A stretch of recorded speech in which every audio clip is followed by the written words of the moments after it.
Hello मेरे प्यारे दोस्तों, आप कैसे हो। मैं आशा करती हूँ कि आपको मेरी पुरानी वीडियो समझ आई होगी। वो डायरेक्टली मेरे दिल से थी, जो मेरे दिल में था, दिमाग में था, वो मैंने आपके सामने रख दिया। मेरा बच्चा कह रहा था कि मम्मा आप यूट्यूब पे क्यों डाल रहे हो। मैंने कहा मेरा मन है, डाल देती हूँ, क्या पता ये कहानी हालांकि बहुत लोगों ने सुनी होगी, बट कुछ लोगों ने नहीं सुनी होगी, तो वो मेरे थ्रू, मेरे माध्यम से इस कहानी को सुन लेंगे। तो उसी को लेकर आज एक बात और याद आई। एक गरीब आदमी भगवान से कहता है, हे भगवान, आपके अंदर इतनी क्षमता तो नहीं कि आप हर किसी को सुख दे सको, पर मैं आपसे इतनी प्रार्थना करता हूँ कि आप किसी को दुख मत देना। किसी के कहने से, ज़बान से, किसी के कहने से अगर किसी का बुरा होता तो ये दुनिया या तो नर्क बन चुकी होती, किसी के कहने से अच्छा होता तो ये बिल्कुल ही स्वर्ग बन चुका होता।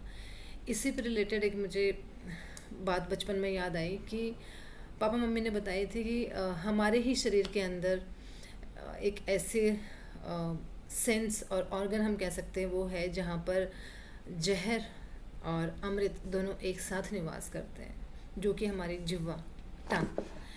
इसमें यही एक, मैं कहूँगी, ऑर्गन है जहाँ पे हम अपने आप को कंट्रोल कर सकते हैं। अगर मीठी वाणी बोलेंगे तो हमारे आसपास प्रभु, हम सब खुश रहेंगे, और अगर हम कटुता वाणी बोलेंगे तो आपको परिणाम पता ही है कि कोई भी खुश नहीं होगा। इसीलिए हम जब भी कभी बोलें तो हमें बहुत सोच समझ के और बोलना चाहिए, और शांत रहें तो उससे तो बेहतर है ही क्या। मौन व्रत, जब छोटी छोटी थी तो काफ़ी सारे पंडितों को देखती थी जो मौन व्रत, मुंह पटिए कहते थे। हम उस टाइम पे बचपन में सुनते थे मुंह पटिए, मुंह पे एक वाइट कलर का मास्क लगा के रखते थे। तो वो कितना पेशेंस होता था उनके अंदर कि वो मास्क लगा के पूरा मौन व्रत धारण करके रखते थे। अब तो मौन व्रत तो छोड़ो, हमसे तो एक दिन का कोई मंडे फास्टिंग भी नहीं होती, ट्यूसडे फास्टिंग भी नहीं होती। तो इसलिए चेंज लाना बहुत ज़रूरी है आज की जनरेशन में।